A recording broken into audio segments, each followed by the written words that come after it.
Hello folks, and welcome back to another Sail and Chat episode. And you're probably looking at this and going, well, hang on a minute, Chase, this isn't World of Warships. That's right, this is actually Unity of Command, and it's a game I'm going to be doing a small review for, but of course there is still going to be World of Warships stuff today in this video. So there is a little annotation popping up that if you really want to just jump straight to the World of Warships content, you can just click on the annotation, it'll take you there. However, I do recommend that you watch this little review. It's not a bad game. In today's World of Warships stuff, I'll be talking about probably Russian destroyers, the Halloween event that's currently happening on the North American server, patch 5.1, and some other random stuff before I get around to answering some questions from last time's Sail and Chat video. So let's talk about Unity of Command. What is it?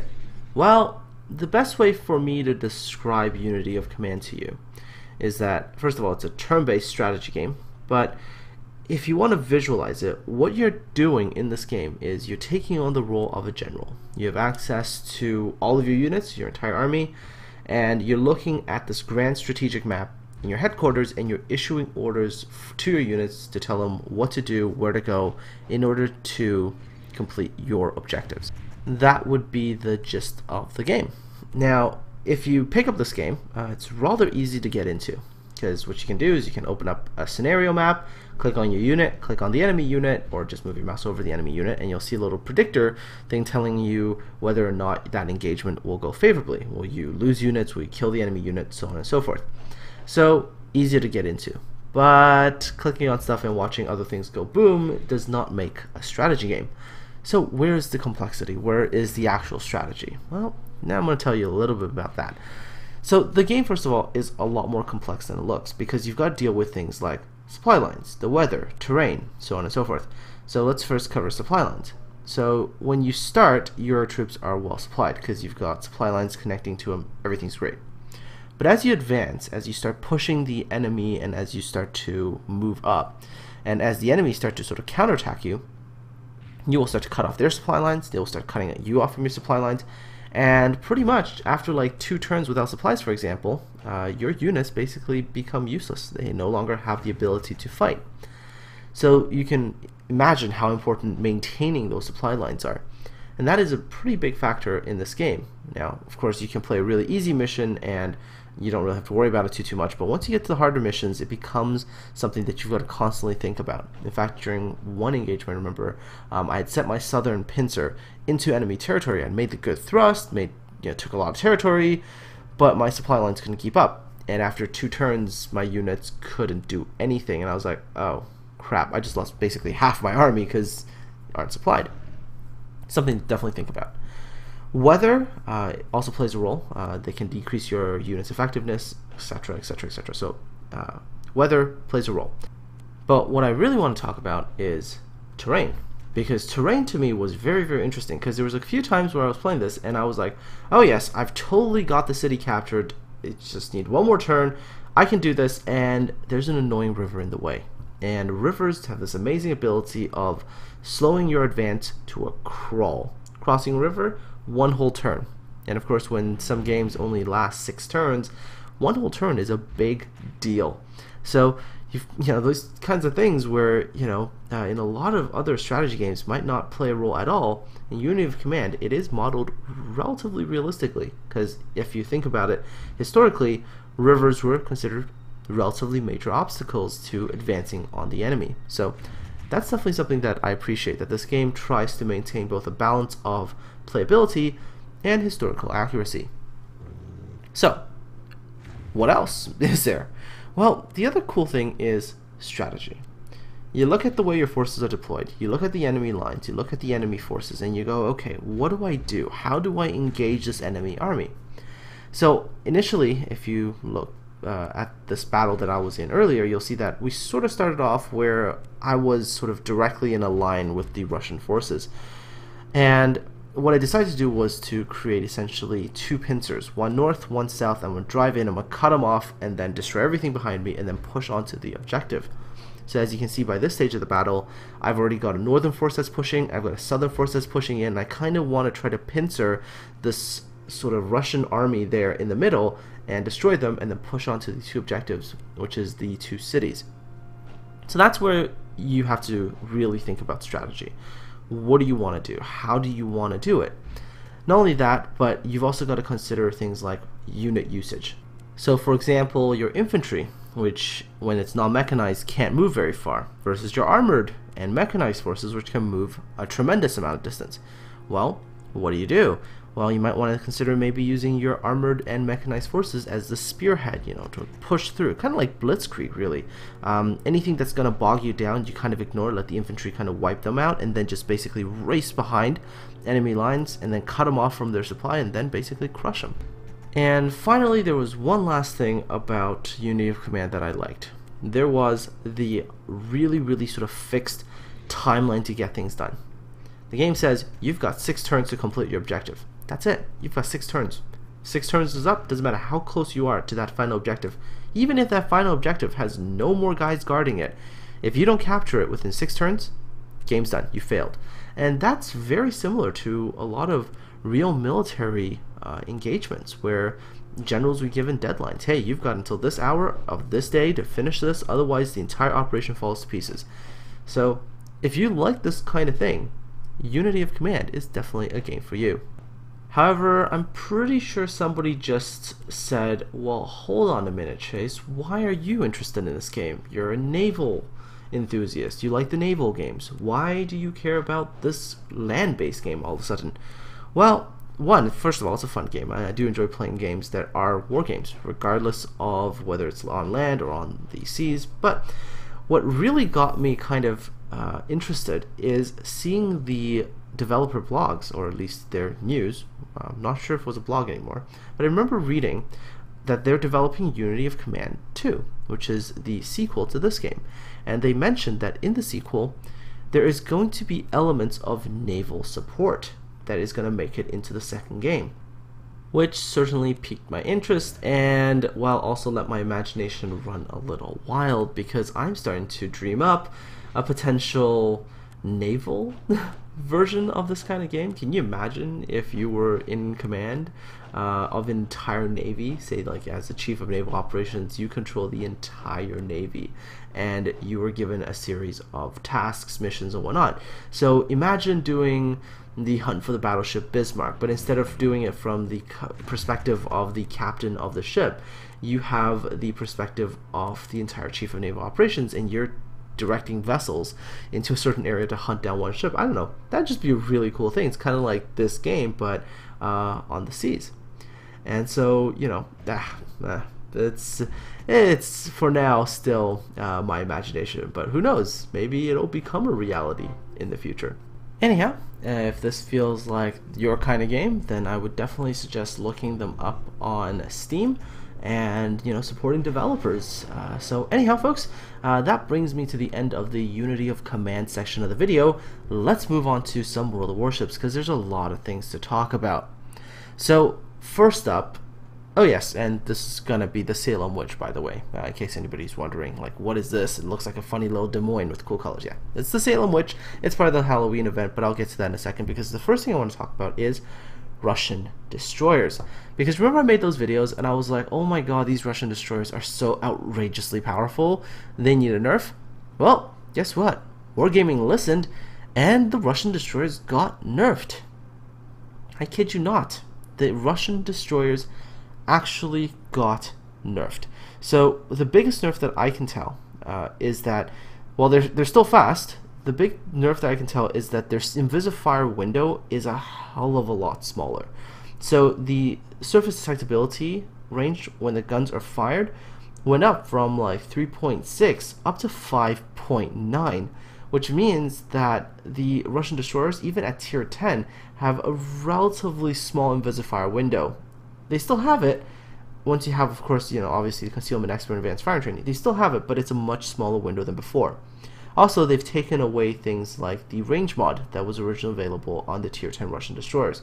So this makes the Russian destroyers a lot more interesting to play, because in the past they were these invisible fire setting ships of awesome, and now they're much more reasonable. They're almost like heavy destroyers or super light cruisers, if you want to think about it. That's kind of the role that they're going to take on. And they're still going to be able to maintain that harass role, but in a much more limited fashion than the amazing HE spamming that they did before. In a way, they're much better now, I think, as hit and run ships. And of course, once you have the full skills, they can still Invisifire, but again, like I said, with that smaller window, which means that there has to be a lot more situational awareness on the part of the Russian destroyer captain. Does this mean that the Russian destroyers are completely useless? I don't think so. I think they can still be used, but you got to be a little bit more careful. You got to be a little bit more aware of the situation to use them properly. But regardless of all that, Wargaming listened. I think that's a big thing, because people have always accused Wargaming of ignoring suggestions and releasing either things that are completely broken or whatnot. And this time, it definitely looked like they listened, which I am happy about. Okay, so onto this Halloween event on the NA server right now. So you've got basically a Salem Witch and a Phantom Fortress, and the Salem Witch is basically a Des Moines down at tier 4, but it only goes like 16 knots, so it's super slow. And then you've got the Phantom Fortress, which is an Essex at tier 5, but its flight control is kind of messed up right now. I think they're going to fix that as well to make it better, because right now that ship is kind of useless. The Salem Witch, on the other hand, is just insane. In the right hands, this ship is really terrifying down at tier 4. I know, I played it, and let's just call that the greatest amount of seal clubbing you could possibly imagine. But it was a lot of fun, and it does pressure the enemy team to really try to work together to take you down. The winning team ends up getting a prize, and the prizes are basically awarded every Monday. So you don't have to send in any screenshots or anything. It's all back-ended. If you were in a battle with one of these ships and you've won, you've been entered to win that prize for that win. And everything will be from the back end. Don't have to worry about anything. And they'll award you, I believe, flags, and you can collect a ton of flags through this event. So I definitely suggest you go out there and get to it. There are two other Halloween related pieces of news. One of them is that there is a Halloween paint scheme. It costs 30 doubloons to be able to equip, but it gives you a 100% boost to experience, which if you're leveling some of those really painful ships and you have a bit of doubloons to spend, I would definitely recommend using that camouflage to get through those really tough ships. I know I'm using it to get through some really annoying cruisers. Cough cough, Baltimore, cough. Okay, anyways, there is still one more thing, which is the Fujin, which is a premium tier 5 Japanese destroyer. It's basically a Minakaze with that Halloween skin, and it's made an appearance in the premium shop, and of course Wargaming has bundled it again. And Wargaming, this is something that I am not too happy with you guys on right now. Heck, I mean, when I was in closed beta, I bought a lot of doubloons, and I mean, I bought a lot of doubloons because everything back then, all the premium ships, you could buy with doubloons. So I thought, okay, I'll save up some doubloons and I'll buy the premium ships, just the ships, because I really didn't care for the bundled stuff. But so far, aside from the ships that were available in closed beta, everything else has come in the form of doubloons. And I really think that you guys are doing it a little bit too much, and it's kind of off-putting, and it also, I think, is preventing people from buying it because it's artificially inflating the price up for a bunch of stuff that people don't really need. Hell, I mean, in a way, these days when I look at my doubloons, I get a little bit sad because I have enough doubloons to convert, God, well in excess of 1 million free experience, and like, what am I gonna do with all of it? So I mean, if you're listening, I don't know, Wargaming, if you're listening, I would just say, hey, maybe look it over and see if you can create just a few more options for the premium ships that you guys are selling, just to give people a greater chance to actually buy them, especially if they can't buy the entire bundles. Alright, so enough of that. Let's go talk about other things that are happening. Patch 5.1 has been announced, and there are a lot of new interesting changes coming up. First of all, there's night maps. Yeah, there's actually going to be a map at nighttime. Although I don't think the nighttime has anything to do with the actual gameplay, but it's an aesthetic thing. It's still cool. I mean, at least the map's not going to be daytime all the time, right? So definitely looking forward to that. Carriers are getting some changes again. We don't have the exact details yet, as I think that they're still working on it, but carrier changes are necessary. What they are going to be in the future, I'm not sure, but I'll keep an eye out for it when 5.1 does go live and we have a more solid understanding of the changes. Do expect a video at that time, as I will be talking about it. The Baltimore and the Des Moines getting more armor. Yes, absolutely, but it still doesn't address the fact that the American cruisers, oh Chase, so derpy today. The American cruisers really do need some help. I've been trying to play a Baltimore and I'm struggling. I am really struggling with that ship. It is not very good at this moment, and it really desperately needs a buff. So we'll have to see what the how the change affects the ship when 5.1 hits, but it's definitely something that needs to be looked at. Border scrubbing is finally getting resolved, or so I think. They explained that in 5.1, when a ship hits a border, it's going to lose 75% of its engine power. So that should stop a lot of border surfing from battleships and carriers and things like that. So definitely happy with that change as well. And then of course you have changes made to things like division spawnings. In pre 5.1, you get on a map like Hotspot and you're with a division and boom, you're on the opposite ends of the map and you're like, God, I can never support my teammate. And especially, for example, if you're in a cruiser and your role initially when you division up was to protect your carrier, all of a sudden you're on the other side of the map and you watch as your carrier dies as the rest of your team has basically decided to neglect protection. So yeah, that's a really good thing. I mean, that's fantastic. I'm glad they looked into that and have decided to change it. There's also been some additional, or at least announcements, that there are going to be new missions and additional daily missions that one can take part in to get additional rewards. So I think that is definitely a good thing. So in terms of World of Warships news, I think that's pretty much all the big news that's come out in the last little while. And before I get to questions, there's one other thing I kind of want to talk to you guys about, and this is going to be kind of random. So the other day I decided to look at Netflix, and one of the movie recommendations was Crimson Tide. Now the last time I remember watching Crimson Tide was a very long time ago. And I thought, okay, come on, it's a submarine movie, let's watch it again. So I watched it again. Good movie. And I got to the end of the movie and I was like, I wonder what happens these days to the authorization to launch nuclear weapons. So I decided to go on the internet and decided to Google the two-man rule and all that stuff. And I came across a really interesting article about a U.S. Air Force major who went from sort of flying helicopters and stuff like that to training to become basically a guy at a nuclear missile launch complex and someone who would be responsible for launching missiles.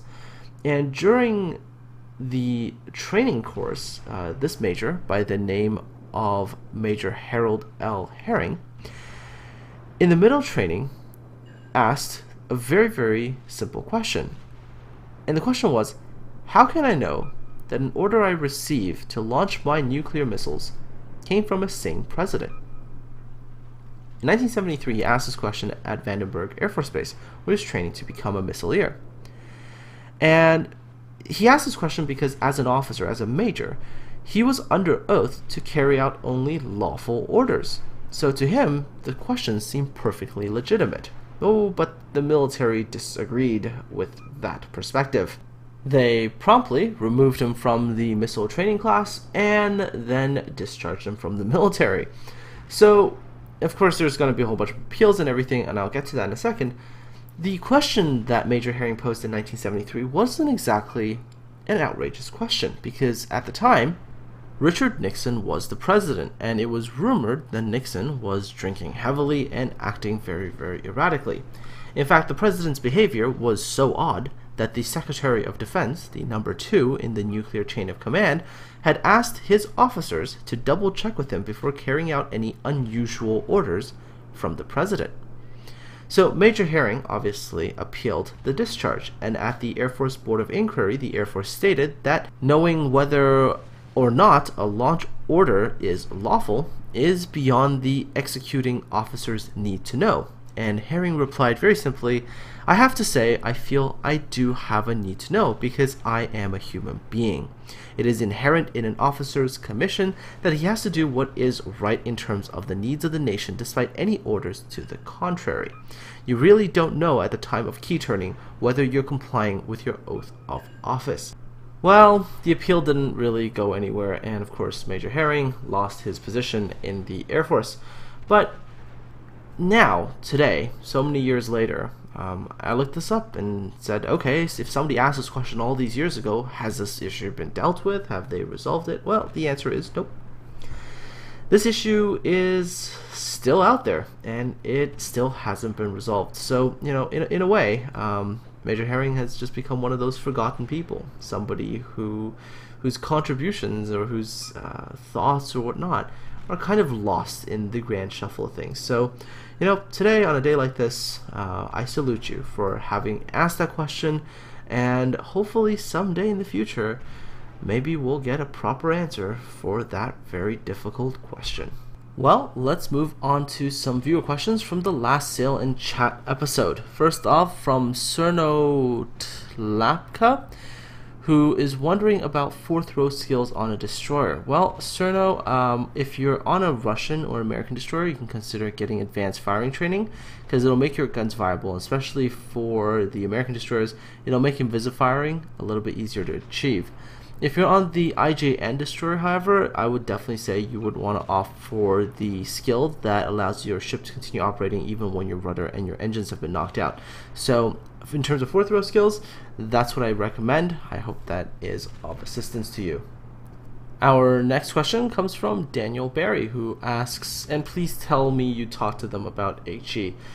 Daniel, I'm pretty sure I wasn't the only person who talked about HE. A lot of people did when we were there. So, you know, we definitely communicated that. Whether or not they're going to do anything about it is, well, still up to them. So you can cross out fingers and hope for the best. Next up is a question from Devilizer himself, who's wondering, have I changed my streaming schedule lately? And Devilizer, well, I've got 3 streams going on per week, 3 scheduled streams. It's Tuesday at 7 p.m. Eastern Standard Time, Thursday mornings at 11 a.m. Eastern Standard Time, and Saturday starting at 12 noon Eastern Standard Time. So 3 different times where I'm streaming on Twitch, so hopefully you're able to make it for one of those. But if you can't, do let me know what time zone you're in so I can see what I can maybe do in the future to accommodate you as well. Dr. Thunder 2004 has a pretty interesting question because in the last video I mentioned how the Colorado is worse than Nagato in rank battles. So Dr. Thunder wonders what's the best ship for ranked in my opinion, or the best couple of ships. Well, Dr. Thunder, I would have to say that I think the best battleships are the Nagato and the New Mexico. In terms of best carrier, that's a really difficult one. I would say the Hiryu is probably the most flexible. The Ranger is not that great. In terms of cruisers, I would say the best cruiser would definitely be the Miyoko, as you know, the guns and torps I think give it a lot of flexibility. And in terms of destroyers, I have to say either a very, very well played US destroyer, like Kiev, which is the new Tier 7 Russian destroyer, or the Mitsuki on the Japanese line if you want something that can permanently keep things capped or capping. In terms of German cruisers, I would say I would still say the Japanese cruisers better. I don't really think the German cruisers are all that great because the fact that their armor really isn't that great and makes it very easy to nuke if you're playing in something like, I don't know, a New Mexico. So hopefully that answers your question. Our next question comes from Jan, who wonders, does Primrose play World of Warships as well? And if so, please put up a link, Chase. Well, you bet, Jan. The link to Prim's Twitch channel is in the video description. So definitely go and check her out and follow her if you like what she is doing. Next up is a question from George Bevan, who asks two questions. One, some ships have their main battery in the A defense as well, so is it possible to use my main battery, for example a Mutsuki, to protect myself from enemy aircraft? And the answer to that question, George, is no, not if you're in a Mutsuki. Some ships have dual purpose main guns, so those ships will have their main guns act as some form of anti-aircraft defense, but in a Mutsuki, not really much of a chance there. The second question is regarding the potential sale of, I'm guessing that is what you think might be a premium Yamato in form of the Musashi, and I would say I don't think Wargaming is going to sell that as premium. If you look at the way they have done things policy-wise, Wargaming will only sell premium ships, I believe, up to tier 8, and then if it's tier 10 or whatnot, those ships, or in their past game tanks, have to be earned in either clan events or completing a pretty difficult kind of challenge. So in World of Warships, I'm expecting something pretty similar, that for these tier 10 premium ships in the future, we have to earn them in either clan events or just personal challenges. And I think that that's pretty much the model that they're going to follow. I don't know for sure though, because anything can still change, but if you sort of look at their history, that is pretty much what they're going to be doing on that particular front. Ooh, and Surya brings up a very, very interesting question, and one that is going to take a little bit of time to explain. So Surya's question is, every game at the beginning, where do you decide where to sail?